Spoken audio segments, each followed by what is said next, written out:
A very good morning. Today in the city of Bonn, we have states and governments from across the world and the civil society from all these countries, which brings home the fact that climate change today is an issue which is undeniable. And the governments which are still in denial would definitely find themselves on the wrong side of history. This is very, very clear. Coming from India on a negotiation like this on the sidelines while I'm attending a civil society program, I find myself in a tricky position because my government here in the city is also there, and it's there more or less as a dissident, making very right kind of noises against the big countries and big corporations, saying good things about climate change. But what is true is the Indian state, Indian government is fighting in these negotiations for its right to be equally irresponsible. While we as civil society want to hold the Western governments responsible, we want to hold the big corporations responsible, and we also want to hold our own government responsible and accountable to climate change. It's an urgent issue, it can't be denied, and it's so urgent that we cannot afford false solution. And today we are here to highlight how nuclear lobby has been peddling nuclear power as a false solution. This report brought out by WISE is really a telling report. It has all the data, information, and it shows how throughout the nuclear fuel cycle, nuclear power leaves CO2 emissions, and it leaves huge carbon footprints. So nuclear energy is definitely not clean and green as claimed by the nuclear industry. Coming to India, it's very difficult to prepare such a report in Indian case because the Indian nuclear industry is shrouded in complete secrecy. It does not share any information and data with people. So what we try to do is we try to look at the communities where new nuclear power plants are being set up, and then we try to look at how the whole evolving scenario in next 30-40 years with the nuclear power plants coming up, with the depleting water, with the air getting more and more polluted.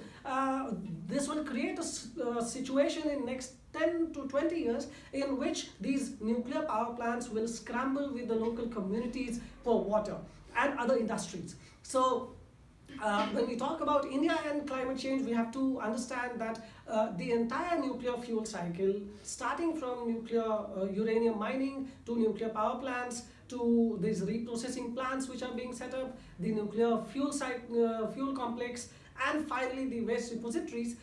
In all these places, there are dense populations. There are communities which are living for centuries, and there are people in flesh and blood who will face the impact of climate change and who will also face the impact of these nuclear power plants which are being set up. So nuclear power plant, far from being a solution to their problems, is only going to compound the climate change impacts which they are already facing.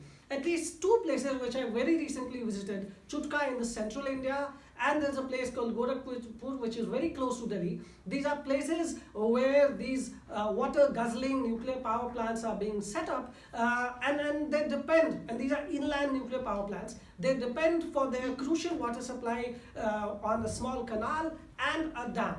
And we have calculated that in no less than next 10-15 years, there will be a huge water crisis.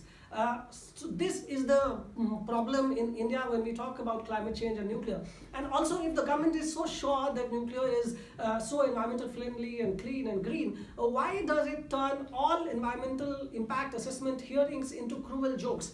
Invariably, in all these places, Jaitapur, where French nuclear power plants are being set up, Kovara, where American imported nuclear power plants are being set up, the people's hearing, which is meant to take local communities' consent for these projects, are turned into cruel jokes.